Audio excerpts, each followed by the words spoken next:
कह रहा है कि ए द्वारा समान मूल्य पर 2 बेड खरीदा। ए ने कितना बेड खरीदा? 2 ठो, और दोनों का मूल्य कैसा है? समान है। उसने एक बेड बी को 60% लाभ पर और दूसरा बेड सी को 20% लाभ पर बेचा। सी ने बेड को आगे डी को बी और सी के लिए औसत क्रय से 20% कम में बेच दिया।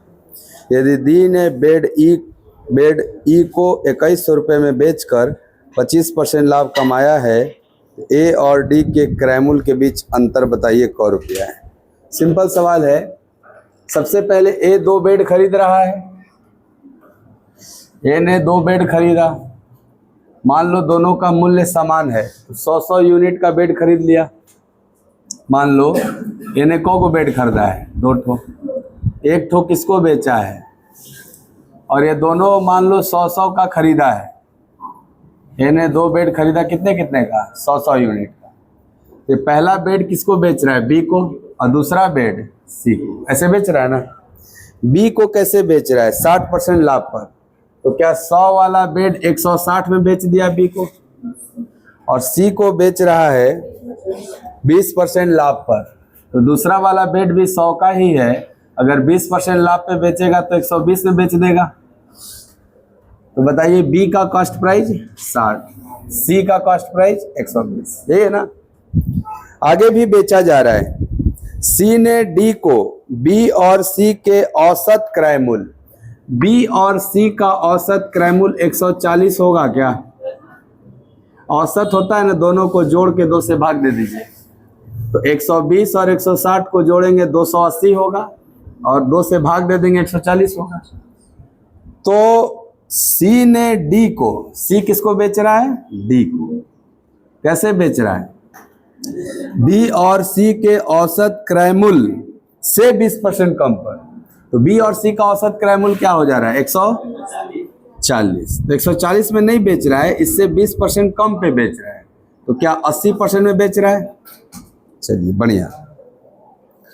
डी ने ई को 2100 में बेचकर 25% लाभ कमाया है।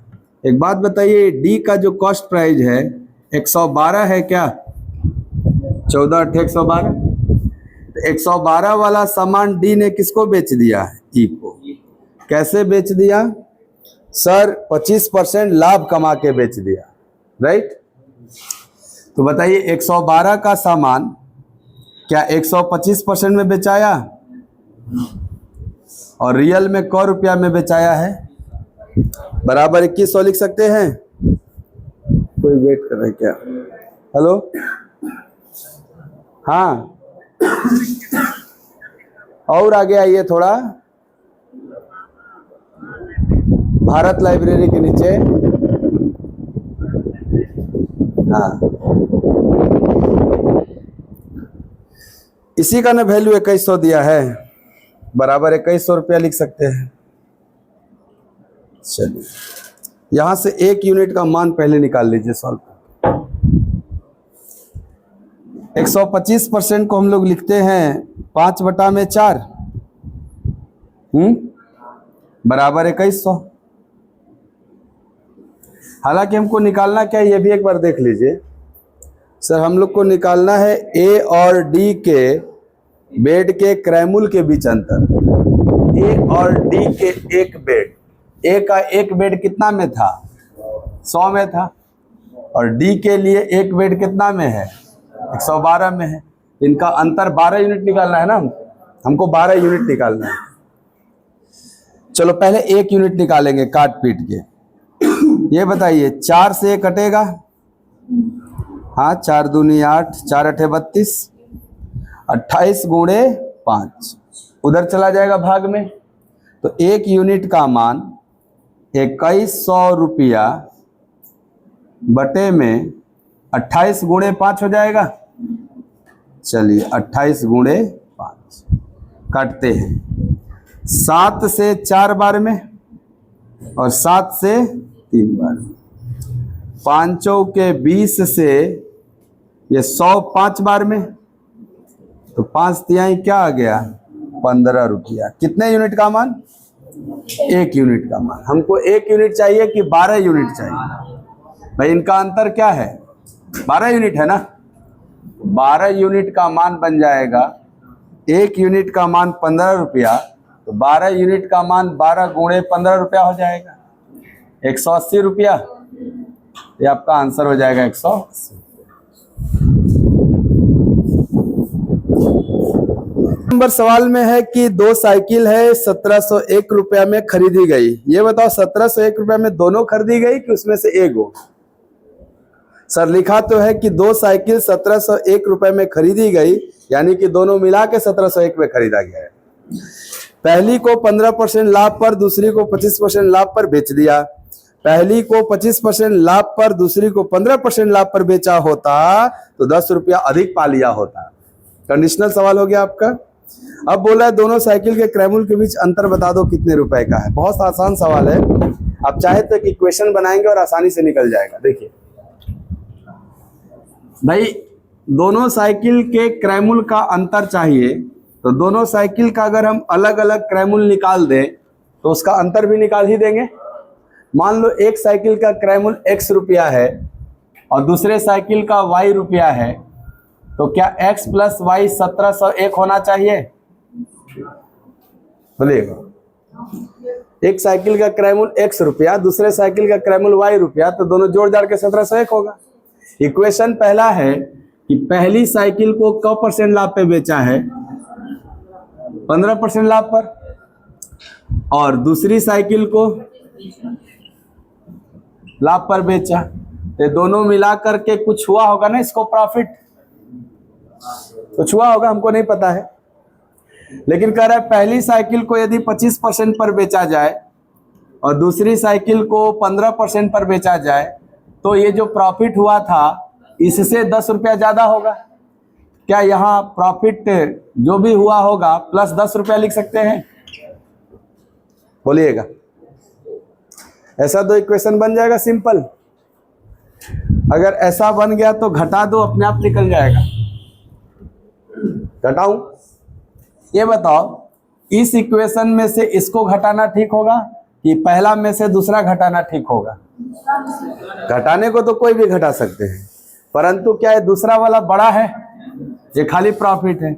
हम दूसरे इक्वेशन में पहला को घटा देते हैं, तो घटाएंगे तो x के 25% में से x का 15% घटेगा, तो क्या x का 10% बचेगा? बोलना। और y के 15 में से y का 25 घटेगा, तो माइनस y का 10 बचेगा ना। ये बड़ा ना हो जाएगा। यहाँ जब इसमें से घटेगा तो प्रॉफिट कटेगा, खाली 10 रुपया बचेगा, तो बराबर 10 रुपया लिख सकते हैं। बोलो। देखो ध्यान से, क्या इन दोनों में 10% कॉमन हो जाएगा? तो लिख सकते हैं x माइनस वाई इंटू 10% बराबर 10 रुपया। 10% का मान 1/10 होता है। 1/10 इधर जाएगा तो x माइनस वाई का वैल्यू 100 रुपया बन जाएगा। क्या 1/10, 10 गुणा हो जाएगा, 10 दहमा 100। एक इक्वेशन मिला x माइनस वाई 100। अब पहला इक्वेशन था x प्लस वाई 1701, लेकिन जो सवाल पूछा है वो दोनों के क्रयमूल्य का अंतर पूछा है, ये नहीं पूछा है। पहला का क्रयमूल्य क्या माने थे? दूसरे का, और आ गया x माइनस वाई। क्या ये मेरा आंसर आ गया? क्या क्रयमूल्य का अंतर ही तो है x माइनस वाई, नहीं है जी? अगर मान लो ये पूछता कि दोनों का अलग अलग क्रयमूल्य बताओ, तब ये दोनों इक्वेशन को सॉल्व करके x और y का मान निकाल सकते थे। लेकिन ये तो पूछा अंतर बताओ, सीधे 100 रुपये आंसर करेंगे, सीधे 100 रुपये आंसर होगा। आपको इक्वेशन सॉल्व नहीं करना है। अगर x और y की अलग अलग वैल्यू चाहिए तब आपको ये दोनों समीकरण क्या करना पड़ेगा? सॉल्व करना। बात समझ में आया कि नहीं? आसान है, इक्वेशन है, इसमें कैसे। कह रहे 2 बकरी है 740 में बेची गई, तो 2 गो बकरी ना 740 में, देखो क्या बात है सामने, पता नहीं 370 नहीं ना कहोगे?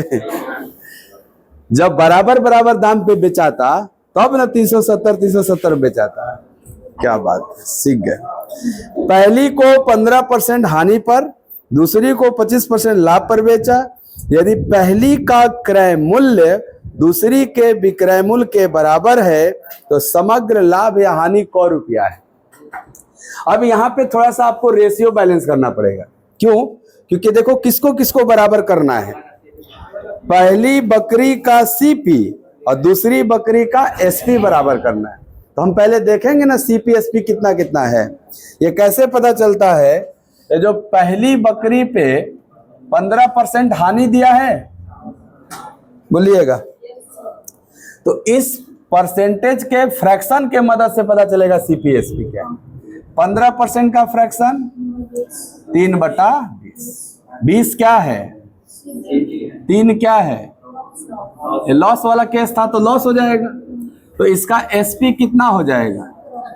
क्या बात है, शानदार। पहली बकरी का सब कुछ मिल गया। दूसरी बकरी को कैसे बेचा? 25% प्रॉफिट पर बेचा। इसका फ्रैक्शन 1/4। इसमें सीपी कितना और प्रॉफिट तो एसपी। अब आप देखो सब कुछ मिल गया तो क्या बराबर करना है देखना जी। लिजार्ड जा रहा है, करे पहला का सीपी और दूसरे का एसपी बराबर करो। पहला का सीपी कितना है?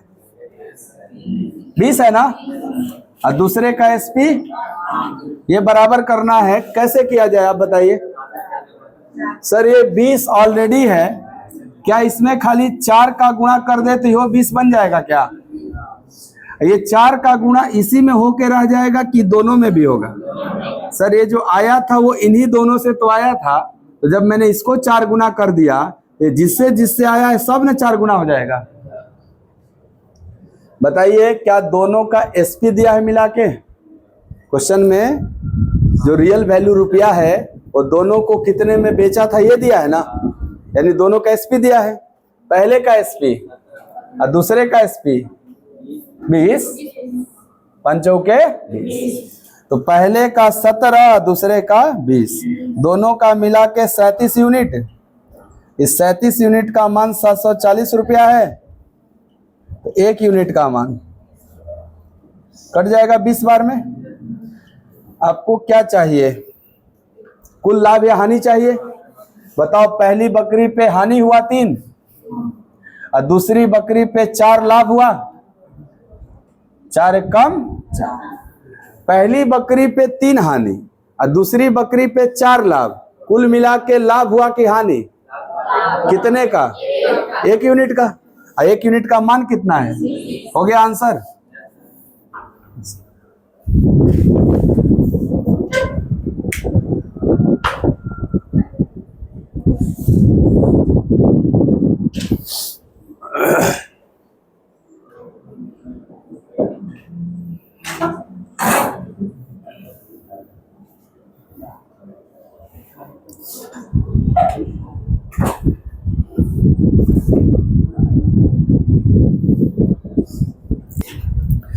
कह रहे अतुल ने 2 वस्तुएं बेची। एक को विक्रय मूल्य पर 33 सही 1/3% लाभ पर बेचा और दूसरे को विक्रय मूल्य पर 25% हानि पर बेचा। क्या दोनों वस्तु को सेलिंग प्राइस पर ही बेचा जा रहा है? तो इस बार इनका जो फ्रैक्शन निकालेंगे परसेंटेज का, क्या उसका बेस एसपी रहेगा? चलिए, पहली वस्तु को 33 सही 1/3% लाभ है ना, तो क्या ये फ्रैक्शन 1/3 में 1 तो प्रॉफिट ही होगा। नीचे वाला सीपी होगा कि एसपी? हाँ बताइए सर। लिखा है ना कि एक वस्तु को विक्रय मूल्य पर लाभ बेचा, यानी जो लाभ का कैलकुलेशन है एसपी पे हुआ है, तो ये एसपी होगा। और यहां से सीपी निकालना चाहे तो 2 हो जाएगा। एसपी में प्रॉफिट घट जाए तो सीपी हो जाता है ना। दूसरी वस्तु की जानकारी देखिए सर। इस पर हुआ है 25% हानि ऑन एसपी। ये जो 25% हानि है ये भी किस पे दिया गया है? विक्रय मूल्य पर। इसका जो फ्रैक्शन 1/4 होगा, इसमें भी 4 एसपी ना कहलाएगा, क्योंकि बेस क्या है, एसपी। अच्छा, ये हानि था तो ऊपर वाला लॉस हो जाएगा। अब बता दो आप कि सीपी कितना हो जाएगा। सर हानि है, तो 4 एसपी में हानि जुड़ जाएगा तब ना सीपी हो जाता है। क्या हो जाएगा आपका? बहुत अच्छा। बोला है यदि दोनों वस्तु के विक्रय मूल्य समान हो तब कुल लाभ हानि बताइए। तो विक्रय मूल्य देखिए समान है नहीं सर, पहले का विक्रय मूल्य 3 दिख रहा है और दूसरे का विक्रय मूल्य, इसको समान करना पड़ेगा। 3 और 4 को बराबर करने के लिए 3 में किसका गुणा, 4 में किसका गुणा? सर 3 में 4 का गुणा और 4 में नहीं हो जाएगा बराबर बराबर, ये गुणा सब में ना हो जाएगा, यहां से यहां तक में, और ये भी गुणा जो है सब में हो जाएगा ऐसे। तब बताइए कि लाभ हानि का परसेंट है। ये बताओ, पहली वस्तु पे लाभ 4 एकम 4, और दूसरी वस्तु पे हानि 3 एकम 3, तो लाभ और हानि मिलके फाइनली एक लाभ हुआ ना। अब सीपी निकालना, पहली वस्तु का भी सीपी 8 कि 12? सर सीपी यहां है, ये लाभ हानि का बेस क्या होता है, सीपी होता है। तो पहली वस्तु का सीपी और दूसरी वस्तु का सीपी, तो total CP, yes total CP 4 दूनी के 8 प्लस 3 गुणे 5 15 23 होगा। सर हमको परसेंट प्रॉफिट चाहिए, तो परसेंट प्रॉफिट बराबर प्रॉफिट बाई सीपी इंटू 100 होता है ना। प्रॉफिट कितना आया ओवरऑल 1, तो 1 बटा में सीपी कितना है 23 और गुणे 100, 23 चौके 92, 4 सही 8 बटा में 23% आ जाएगा। ये इतना आपको फायदा हो जाएगा, 4 सही 8 बटा। वो सवालिया है एना परी परसेंटेज में पूछा है आपसे, और उस बार रुपया में पूछ दिया था लाभ हानि।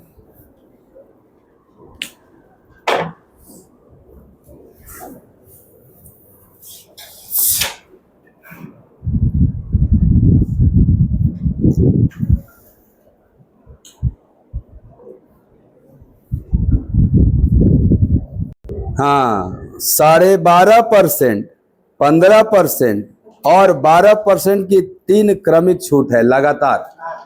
यानी पहले 12.5% छूट दिया, फिर 15% छूट दिया, फिर 12% छूट दिया। ये 3 लगातार छूट देने के बाद पूछ रहा है कितना परसेंट का एकल छूट होगा, यानी तीनों मिला के, तीनों छूट देने के बाद मिला के कुल क परसेंट छूट हो गया, यही पूछ रहा है। तो ये तो सक्सेसिव डिस्काउंट आप सीखे हुए हैं कि सर 2 से ज्यादा देता है और इंटीजर में ना दे के 12.5 वगैरह दे दिया ना, तो फ्रैक्शन से सॉल्व करिए इसको। पहला डिस्काउंट का परसेंट है, तो क्या इसका फ्रैक्शन 1/8 होगा? डिस्काउंट है तो माइनस में लिखिएगा। दूसरा डिस्काउंट कितना परसेंट है? 15% का फ्रैक्शन -3/20, और तीसरा डिस्काउंट 12% है, तो 12% का वैल्यू -3/25। ये तीनों डिस्काउंट मिला के बोल रहा है एकल डिस्काउंट कितना होगा। तो आप इन तीनों को सक्सेसिव कंबाइन करिए। सक्सेसिव रेशियो के मेथड से कैसे होता है कि 8 पर 1 छूट है तो 8 वाला 7 बन गया, 20 पर 3 छूट है तो 20 वाला 17 में मिल गया, और 25 पे 3 छूट है तो 25 वाला 22 में मिला। अब आप कहोगे इधर वाली वैल्यू को गुणा करोगे तो ये फाइनल एमपी बनेगा, और इधर वाली वैल्यू को गुणा करोगे तो फाइनल एसपी बनेगा। ये एमपी और क्या आता है एसपी, और दोनों के बीच का अंतर ही डिस्काउंट होगा आपका। थोड़ा इसको ध्यान से देखिए कि कम से कम इसको 10 करके इसको 11 कर सकते हैं, क्योंकि फाइनली रेशियो निकालना है तो इधर वाला से इधर वाला को काटना ही होता है। तो शुरू में काट लेते हैं, अब नहीं कुछ कट रहा है ना, कोई बात नहीं। 25 अट्ठे और गुणे 10, क्या इधर गुणा करेंगे तो 10,000 आ जाए, 2,000 आ जाएगा। ये सब गुणा करना होता है, सक्सेसिव में क्या होता है, गुणा हो जाता है। 25 अट्ठे 200 गुणे 10, 2,000 हो गया। इधर गुणा करना, 17 गुणे 7 119, 119 का 11 गुना, तो 11 नमा 99, 11 और 9 20, और 11 कम 11 और 2, क्या ये 1309 आएगा? ये तीनों गुणा करेंगे तो फाइनली क्या पता चला कि सर ये 3 डिस्काउंट देने के बाद एमपी अगर 2000 है तो एसपी 1309 है। डिस्काउंट मिला कि नहीं आपको? छूट मिला ना। एमपी और एसपी के बीच के गैप को ही डिस्काउंट कहा जाता है। तो डिस्काउंट कितना दिख रहा है आपको? 700 में 9 कम 691।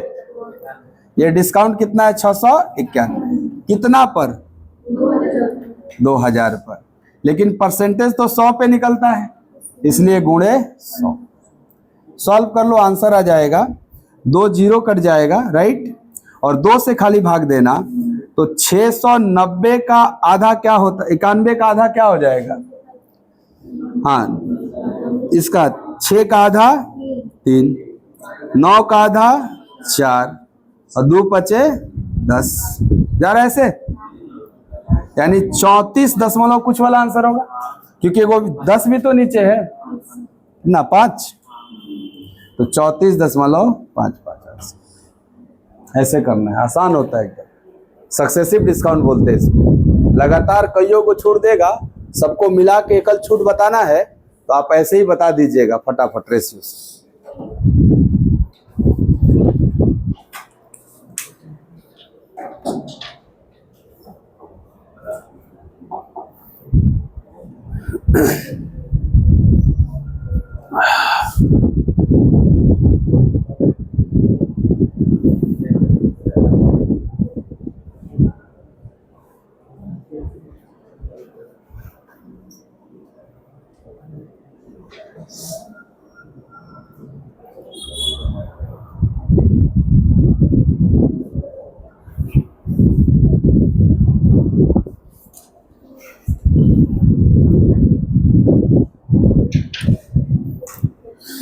हम्म 88 हो गया। 88 के बाद 86 बता देते हैं।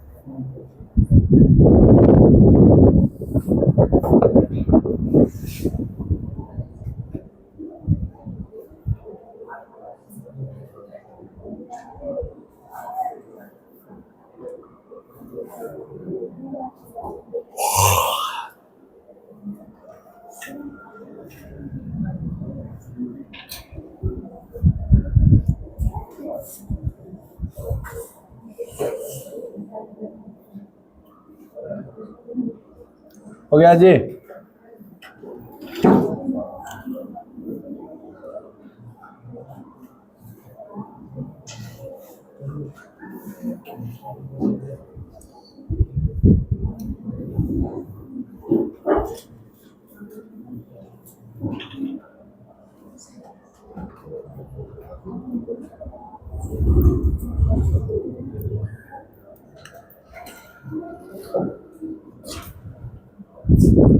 सिक्स देख लेते हैं।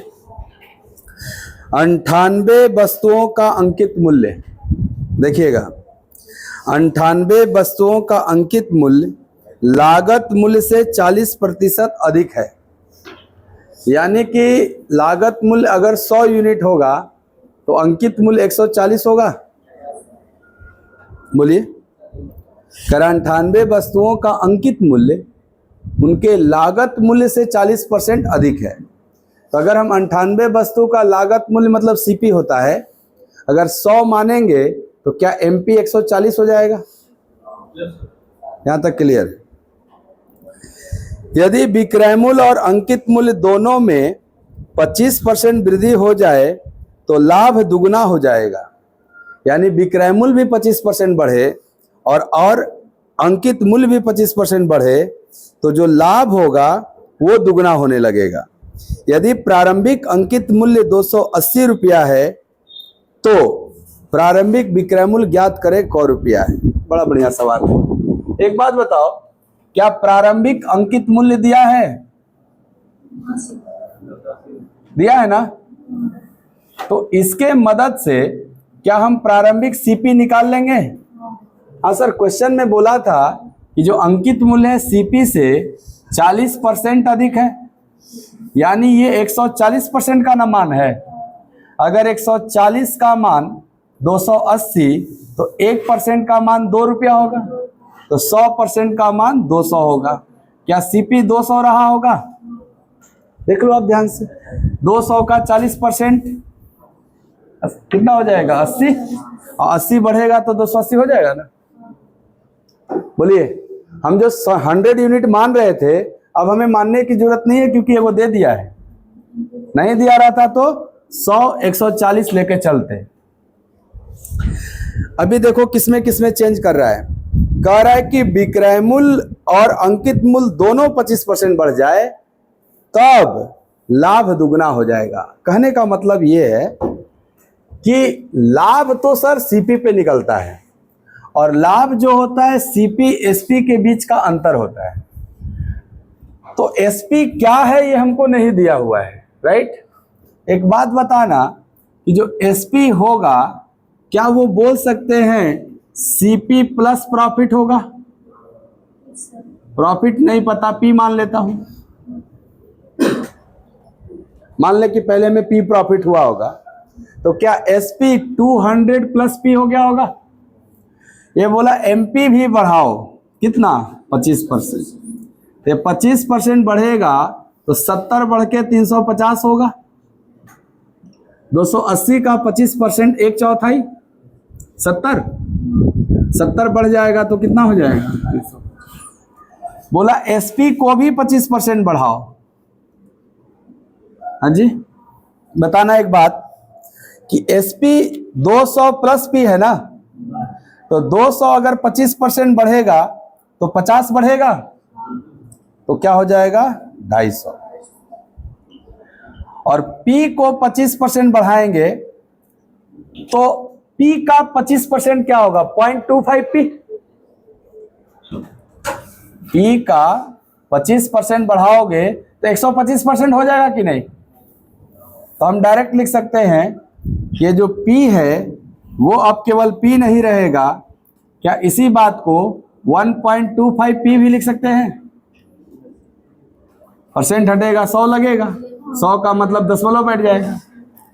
तो अब मेरा जो एसपी होगा वो इतना होगा क्या? बोलिएगा, यहां तक समझ में आया? पहले लाभ कितना?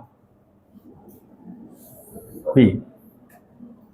लाभ किसको बोलते हैं? सीपी से एसपी के बीच के अंतर को लाभ कहते हैं। तो 200 और 200 प्लस पी का अंतर पी है ना, तो पहले लाभ कितना? पी। अब लाभ कितना? सीपी और एसपी के बीच के अंतर को लाभ कहेंगे। तो अब जो लाभ होगा क्या वो एसपी माइनस सीपी से ही आ रहा है ना? इतना में से हाई घटेगा तो 50 प्लस 1.25 पी होगा। बोलिएगा, तो पहले वाला लाभ पी, अब वाला लाभ 50 प्लस 1.25 पी।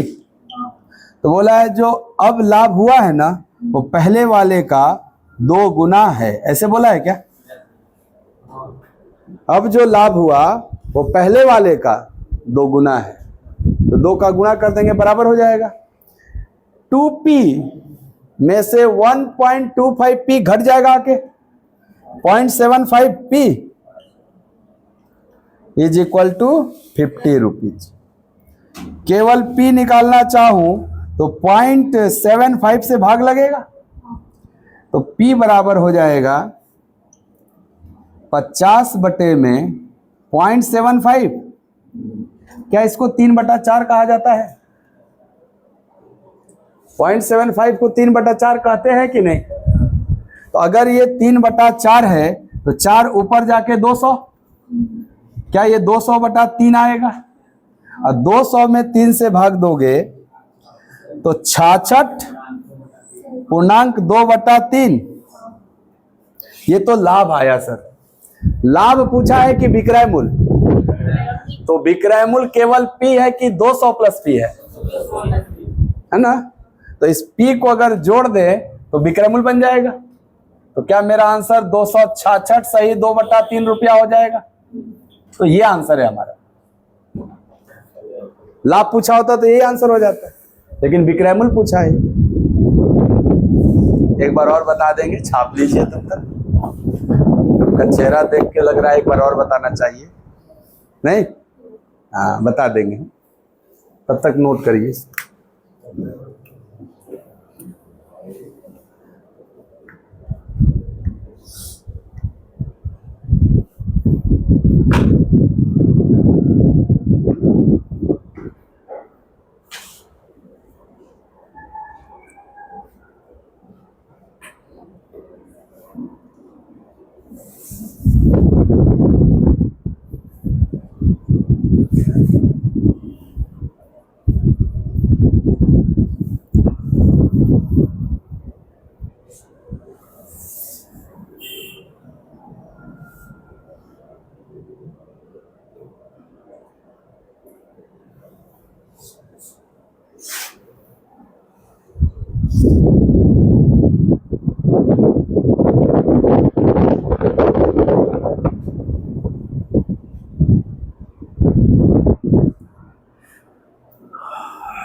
लिख लिया क्या?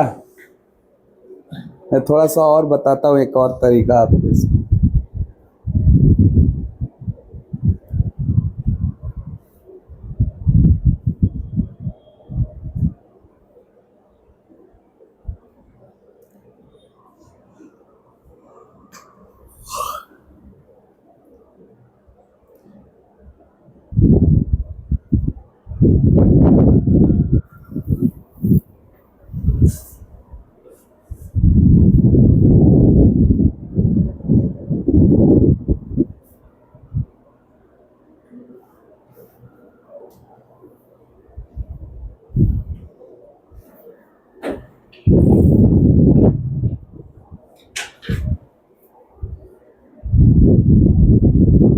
लिख लिए सब?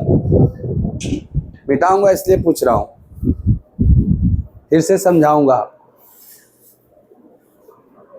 हो गया? चल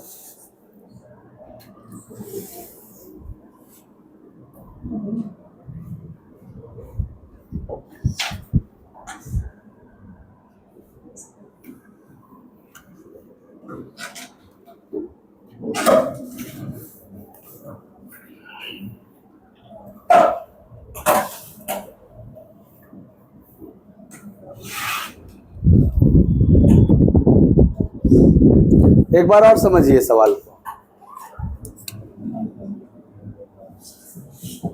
ये आप समझ रहे हैं सवाल पढ़ के कि सर क्रय मूल्य को 40% बढ़ाने पे अंकित मूल्य होगा और अंकित मूल्य 280 है तो क्रय मूल्य 200 रहा होगा। ये समझ में आ रहा है सबको? इसके बाद देखना, बोल रहा है कि विक्रय मूल्य में 25% लाभ, विक्रय मूल्य में 25% वृद्धि करने पर लाभ दुगना हो जाना चाहिए। तो बताओ 25% वृद्धि क्या 4x से 5x होना कहता है? कोई भी नंबर है अगर उसमें हम 25% वृद्धि कर दे तो क्या वो 4 से 5 हो जाएगा? बोलिए, या 100 से 125 हो जाएगा? तो 100 से 125 का ही तो रेशियो 4 से 5 हो जाता है। क्लियर यहां तक? ये बोला था 25% बढ़ा दो, हमने बढ़ा दिया, 4x मान करके 5x कर दिया। लाभ का लेना देना MP से है कि SP से? लाभ किन के बीच का अंतर होता है? CP और SP, SP और CP, इसी के बीच अंतर होता है ना। क्या लाभ में इसका कोई जरूरत है? तो फिर ये बढ़ाए या चाहे घटाए हमको क्या फर्क पड़ता है? बताओ पहले हमारा लाभ कितना था? आप कहोगे पहले वाला एसपी और पहले वाला सीपी का अंतर। तो पहले हमें प्रॉफिट 4x माइनस 200 रुपीज थी क्या पहले का लाभ? विक्रय मूल्य माइनस क्रय मूल्य ही लाभ है। अब लाभ कितना होगा आपको? क्रय मूल्य तो चेंज नहीं हुआ आपका, लेकिन विक्रय मूल्य क्या हो गया? 5x। अब आपको लाभ कितना होगा? 5x minus 200 SP minus CP. ये जो पहले वाला लाभ है इसका 2 गुना अब वाला लाभ है बोल रहा है। अब जो लाभ मिला है वो पहले वाले का 2 गुना है। तो पहले वाले में 2 का गुणा कर देंगे हम। क्या यहां से x निकल जाएगा हमारा? चलो गुणा करो 2 का, माइनस 400 बराबर 5x माइनस 200, तो 3x बराबर, ये 5 आके 8 में घट जाएगा, तो 3x बराबर ये 400 में 200 घट जाएगा 200। अगर 3x का मान 200 तो हमें क x का मान निकालना है। क्या आरंभिक विक्रय मूल्य 4x निकालना है? बोलिए। तो यहां से पहले x निकालेंगे तो क्या x का मान जो बनेगा 200/3 बनेगा, लेकिन x चाहिए कि 4x चाहिए? तो 4x का जो मान बनेगा 200 में 3 गुणे 4 हो जाएगा ना, तो 4 दूनी के 800 में 3, क्या 266 सही 2/3 परसेंट नहीं, रुपया है ना ये, तो रुपया में आंसर, ये आंसर है। अब समझ में आया क्या? इस सवाल में ये जो बढ़ाया है ना 25%, इसका कोई रोल नहीं है, क्योंकि जो प्रॉफिट होता है वो सीपी और एसपी के बीच का अंतर होता है। तो बस हम वही करेंगे। क्लियर हुआ कि नहीं?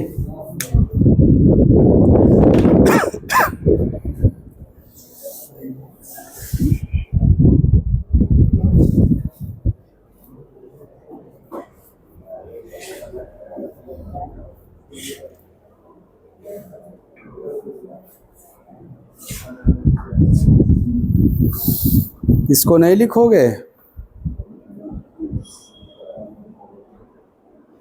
कोई बात नहीं, आप दोबारा आएगा तो कर लेंगे, पता नहीं। ये मैं समझाया तो नहीं समझ में आया? देखो बहुत जल्दी निकल रहा है ना लाभ, यहां से भी लाभ, दोनों लाभ को आपस में तुलना कर दो।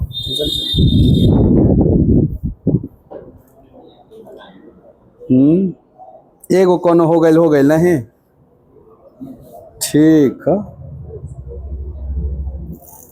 आगे देखो,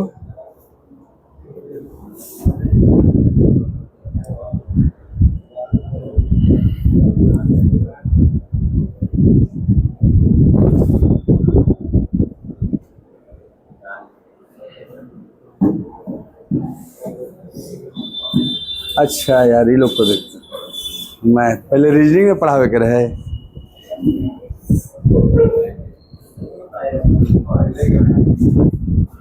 तो वो लोग नहीं बोले ला जब लिखिला मैथ था। नहीं, अगले क्लास से आप पहले रीजनिंग पढ़ लीजिएगा, उसके बाद मैथ पढ़ेंगे। अगर हम भुला के आके मैथ लिखेंगे तो बताना है कि रीजनिंग। हाँ, पहले आधा घंटा रीजनिंग पढ़ना था, उसके बाद मैथ पढ़ना था। तुम नहीं टोकोगे तो हम पढ़ाते ही रह जाएंगे।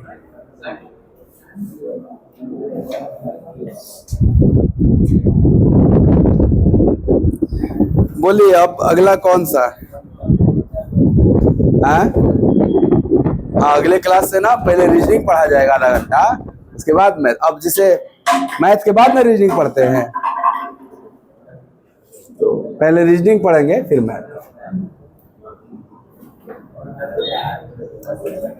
और अगला क्लास आपका बुधवार को है अब, है ना? हाँ, सोम मंगल क्लास नहीं है।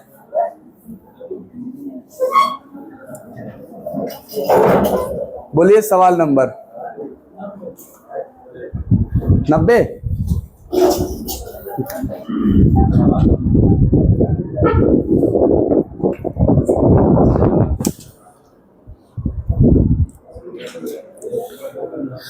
नब्बे।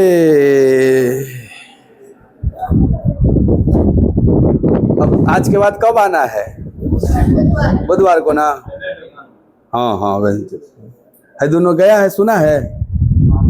नहीं तो सोमवार को आ जाएगा। तो आएगा तो जाएगा लौट के। मोबाइल हम बंद रखेंगे सोमवार मंगलवार, ग्रुप में डाल देंगे। 90 नंबर।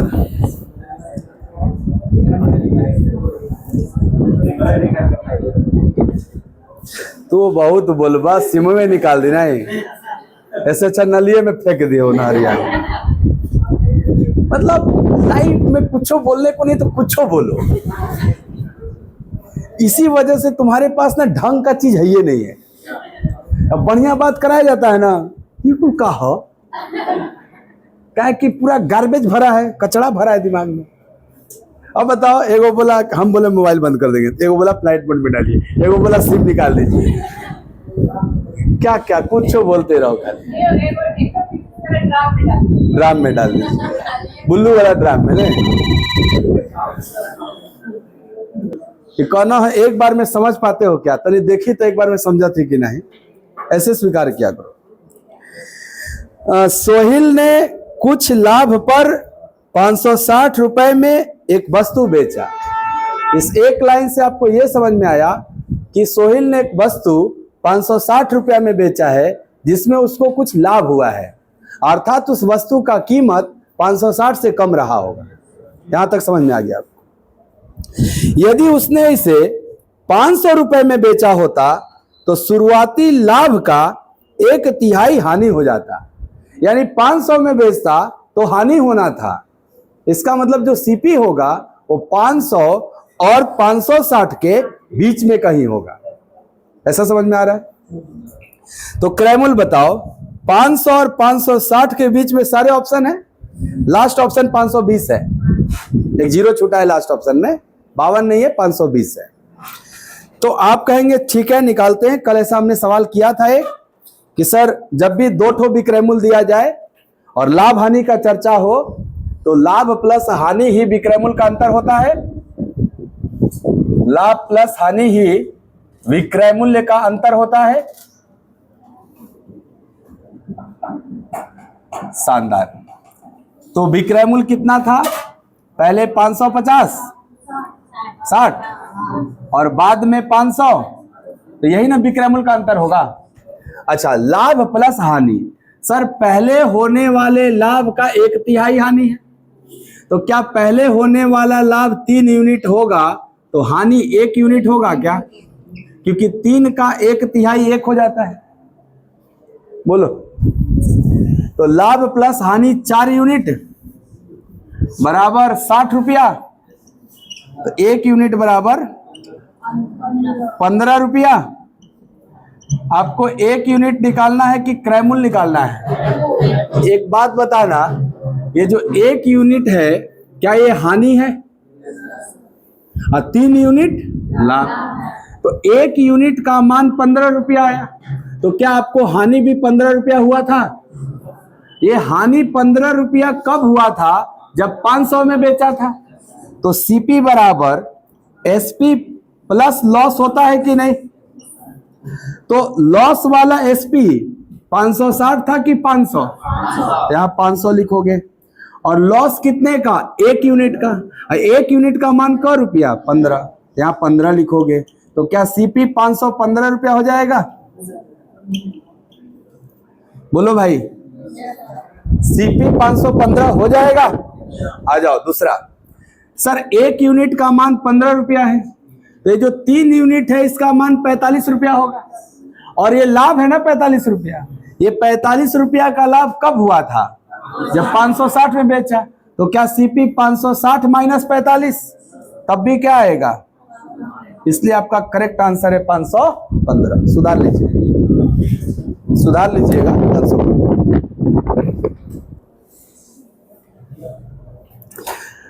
हो सकता है इंग्लिश में 1/3 के जगह कुछ और तो नहीं दिया है। हाँ सर, 1/4 दिया है, इसीलिए ऑप्शन मिसमैच हो गया। अगर 1/4 कहेगा, क्या ये 4 से 1 होगा? तो ये 5 होगा, तो 5 से ये 12 आएगा, और जब 12 घटेगा तो 12 जुड़ेगा तो 512 आएगा। वो तो ऑप्शन में है ना, तो 1/4 पे ऑप्शन सेट किया गया है। आप ऐसे निकालो। हिंदी में पढ़ोगे तो 515 आंसर, अंग्रेजी में पढ़ोगे तो 512 आंसर। अब तुम इतना तो समझदार हो ही लाल, क्या करोगे? या तो ऑप्शन सुधारो, या तो फिर इंग्लिश और हिंदी वाला सेम कर लो। कॉन्सेप्ट बताया गया था आपको, ये इसी पे आया है।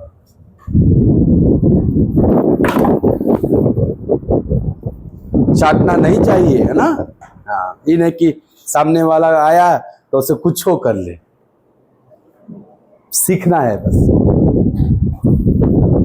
अब तो बहुत सुधर गया। पहले तो लगता था कि 3000 दे के ना पूरा कुल किडनी मिडनी ले लेगा। सीखबो करेंगे, पढ़बो करेंगे, ऊपर से तो क्या थकाइबो करेंगे। ऐसा नहीं।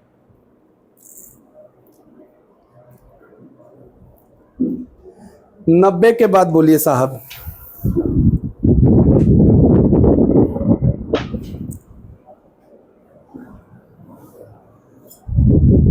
इंग्लिश में 1/3 कर लेना ताकि ऑप्शन सुधार लेना 515, और हिंदी में 1/4 करोगे तो ऑप्शन 512 मिल जाएगा, दिया हुआ है सेकंड ऑप्शन। 90 के बाद बोलो। 91 नहीं हुआ? 91 तो 91 भी तो यही है भाई। यहाँ भी 2 विक्रय मूल्य दिया है, लाभ हानि बना लोगे। एक को नहीं करते हो यार। 91 हमको लग रहा है वो ऐसे ही बनेगा। देखो 2 विक्रय मूल्य दिया है कि नहीं 91 में, लाभ हानि जोड़ जाड़ के निकालना, उसके बाद देखना कि उतना रुपया में बेचेंगे तो क्या परसेंट लाभ बना दे। नहीं हुआ है? हो जाएगा, ट्राई करोगे तो कर लेना ट्राई। तब कल संडे है, ये है। संडे को पढ़ते हो कि नहीं? ठीक, पूछो पूछो पूछो, एक तो और पूछो, फिर रीजनिंग पढ़ाएंगे। अब एक को नहीं पूछेगा तो अब हम पढ़ाईबो नहीं करेंगे लाभ हानि। अब हम बुधवार को रेशियो प्रोपोर्शन शुरू करेंगे। आप बनाइए नहीं रहे तो कौन से अब कहो दिन ना, सैटरडे वैटरडे संडे कहियो खाली रहेंगे। एक बाद 50 को ना सवाल खाली बचा, वो 50 का हम लोग वीडियो रिकॉर्ड करके डाल देंगे। मिलावत रहे लोग, ऐसा हूँ छापे से मतलब है।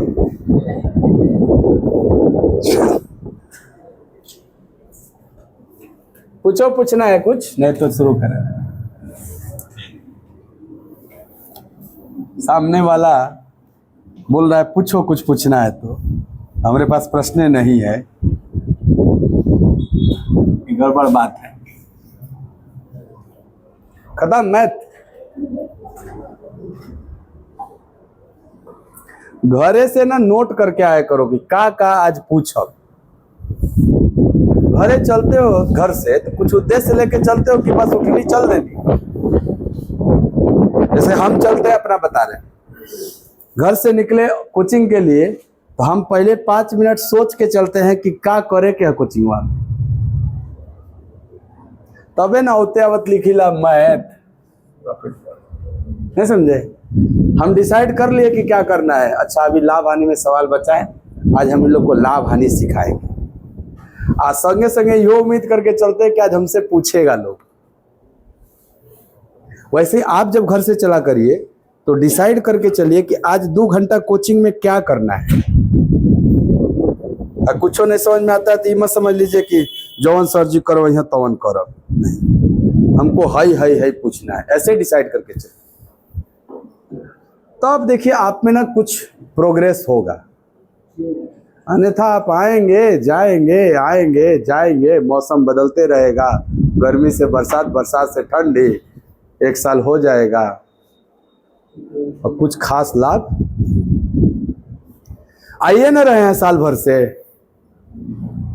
आप में से कई लोग होंगे जो लगभग 6 महीना से ज्यादा से आ रहे होंगे, है ना। तो बिना लक्ष्य का चले हैं तो फिर देखिए, और लक्ष्य के साथ आइए तो देखिए आप में इंप्रूवमेंट होगा। तो घर से चलो तो एक टास्क लेके चलो, लक्ष्य बना के चलो। आज क्या पूछना है, आज कौन सा सवाल सीखना है। सीखने की इच्छा कभी मरनी नहीं चाहिए। देखो धीरे धीरे हो जाएगा तुम्हारा कंप्लीट सिलेबस।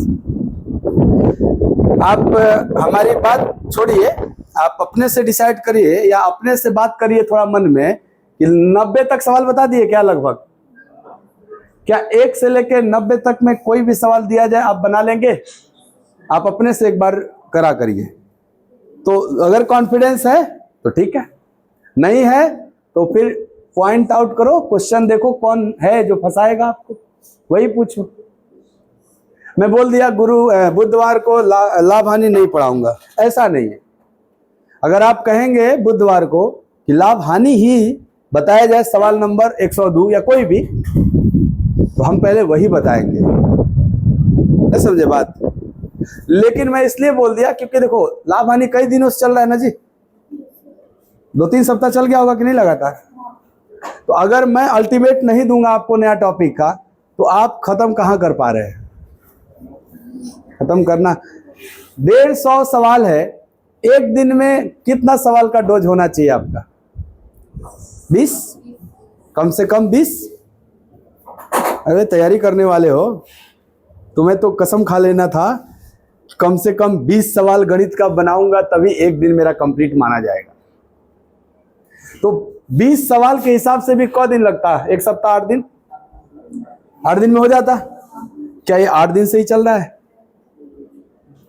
छोड़ो 20 जी, 15 भी किए होते तो 10 दिन में हो गया होता कि नहीं। अब आपके साथ एक समस्या आएगा कि सर आप तो कह दिए कि 15 को करो एक दिन में, हम करने चले तो होबे नहीं किया हमसे। आया होगा आपके साथ समस्या कि आप बनाने चले तो आपसे नहीं बना, लेकिन टारगेट तो है ना कि 15 को सवाल करना है। जब खुद से नहीं बना तो इतना संसाधन है, इतना प्लेटफॉर्म है एजुकेशन का, यूट्यूब पे, गूगल पे, जिमनी है, चैट जीपीटी है, नई व्यवस्था है जहां से सॉल्यूशन मिल जाएगा। कॉपी करके डालो क्वेश्चन, सॉल्यूशन भेज देता है। तो जब 15 सवाल का बात था और 15 हमको अपने से नहीं बन रहा था, तो कम से कम 15 के बारे में हम थोड़ा सा सर्च करते, रिसर्च करते। अब बताओ कि कुछ तो बुझाता, देखिए बुझाता कुछ हो आपको कि सर उसका सॉल्यूशन हम पढ़ते, हमको बड़ा लगता, आप बताते हैं थोड़ा हमको समझ में आ जाता है। लेकिन आप वो जो 15 सर्च करके आते तो जान जाते ना कि कौन वाला हमसे पूछना आपको जरूरी था। क्या पता उसके 15 सॉल्यूशन में से 10 गो का सॉल्यूशन आप समझ पा रहे हो और अपने हिसाब से इसको बना लेते हो आप, तो बच गए 5। तो क्लियर हो जाता ना कौन कौन 5। और वही उम्मीद से हम आते हैं आपको पढ़ाने कि आप क्लियर होके आइए कि आपको कौन पढ़ना है, कौन पूछना है।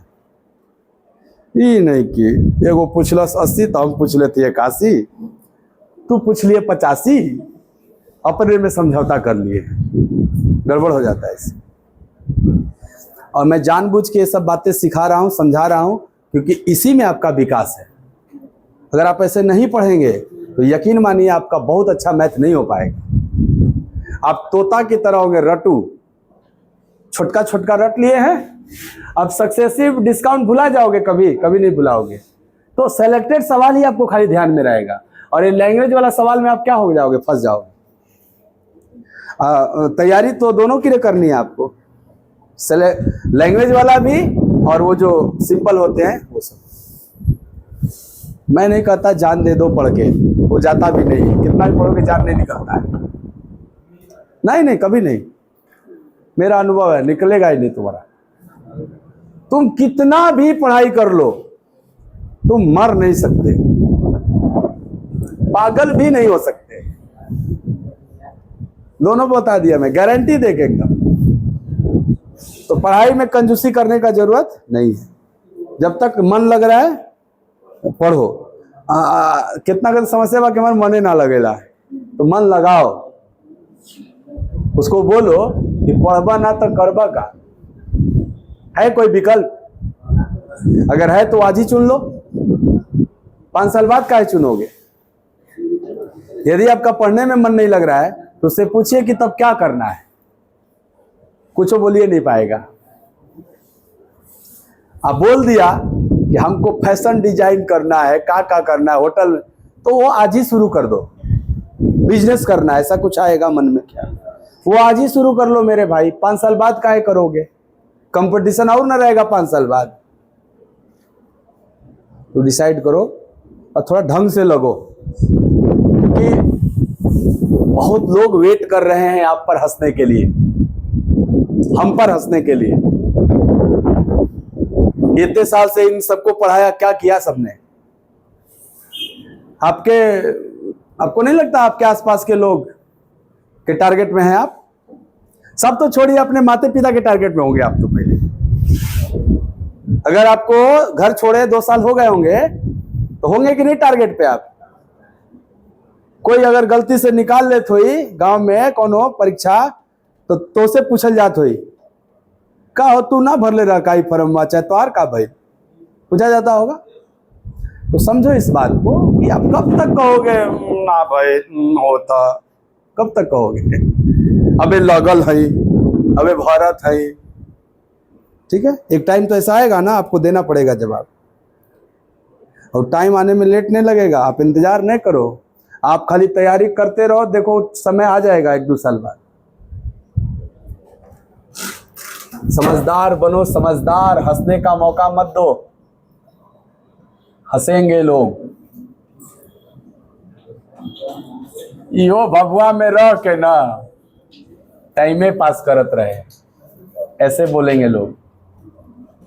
उसमें इतना चिड़चिड़ाइएगा ना आप, कहिएगा बताओ दिन भर हम लाइब्रेरी में पढ़त रही, कोचिंग पढ़त रही, हमके फट से कह देना कि टाइम पास करत रहे, ऐसे करेंगे। काउंटिंग है ना, फिगर पढ़ा रहे थे आपको, हाँ? इसी को आगे बढ़ा।